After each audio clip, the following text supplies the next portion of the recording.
Le système francophone, excusez-moi, nous a mal éduqués. Quand vous êtes surtout un prestataire, un entrepreneur, un commerçant, un businessman, il peut arriver que vous preniez certaines initiatives qui floppent. Ça fait partie du processus. Et que ça, une initiative qui floppe ne s'appelle pas un échec. Reprogrammez votre mental.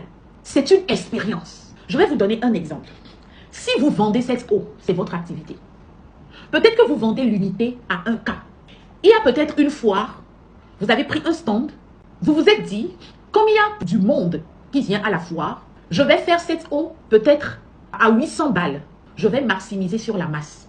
Et effectivement, vous êtes allé à la foire et au lieu de 1K, vous avez laissé l'eau à 800 balles. Alors que vous avez dépensé de l'argent pour prendre un stand, pour prendre des gens pour vous aider. Il y a eu beaucoup de dépenses pour mettre tout ça en place et il faut rentabiliser et faire maintenant des bénéfices. Vous l'avez fait à 800 balles parce que vous espériez que sur la masse, vous allez compenser. Et que malheureusement, pendant cette foire, vous avez même moins vendu que dans votre boutique. Ce n'est pas un échec. Vous ne pouvez pas sortir de cette foire.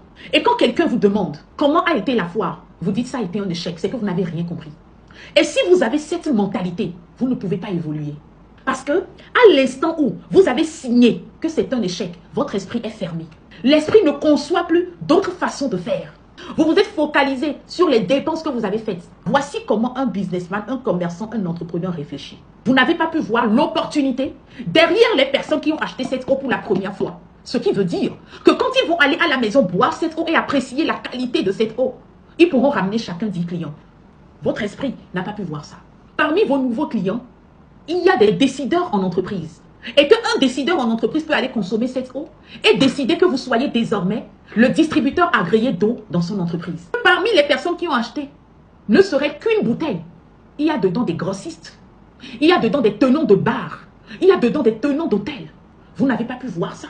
À chaque fois que vous allez dire, ça a été un échec, vous êtes en train de renvoyer ces maîtres d'hôtel qui ont goûté votre eau.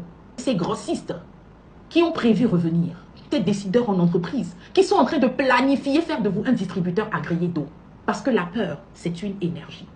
Et vous aurez terminé cette foire en manifestant l'énergie de la peur. Parce que vous n'arrivez pas à voir autre chose à part l'échec. Vous vous basez sur les chiffres pour dire que vous avez échoué votre foire.